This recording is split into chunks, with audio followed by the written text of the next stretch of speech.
আল্লাহর ঘর ঝাড়ু দেওয়া অনেক সওয়াবের কাজ। দিছেন কেউ কোনোদিন? নাকি খালি মুয়াজ্জিন হুজুরের দমকান? হ্যাঁ, ঝাড়ু দেন নাই কেন?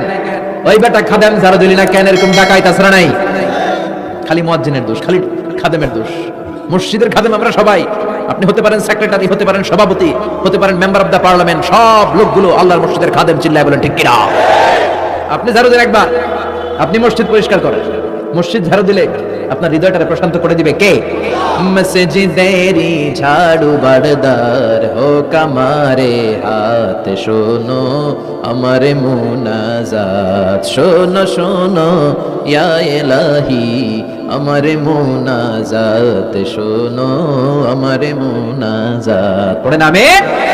এবার বাপ বেটা মিলে ঝাড়ু দিতে শুরু করলেন। আল্লাহ বললেন তাহহিরা بيتي للطائفين والعاكفين والركع السجود। إبراهيم إسماعيل